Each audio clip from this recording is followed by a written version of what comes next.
கோலி talk Kollywood news. வருத்தப்படாத வாலிபர் சங்கம் தொடங்கி 100 நாள் ஆயிடுச்சு. சிவகார்த்திகேயனோட ஹேட்ரிக் ஹிட்டான வருத்தப்படாத வாலிபர் சங்கம் கடந்த செப்டம்பர் மாசம் 6ஆம் தேதி தொடங்கப்பட்டது.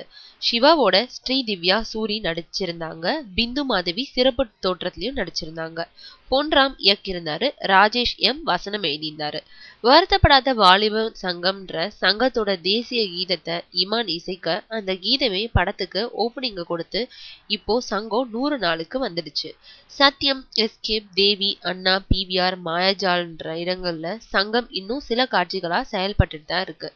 மற்ற ஊர்லயும் சங்கம் ஷிஃப்ட் ஆனாலும் செயல்பட்டு தான் இருக்கு. 7 கோடி செலவில் தொடங்கப்பட்ட சங்கம் 16 கோடி வசூல குவிச்சதா பாக்ஸ் ஆபீஸ் வட்டார தகவல்கள் தெரிவிக்குது.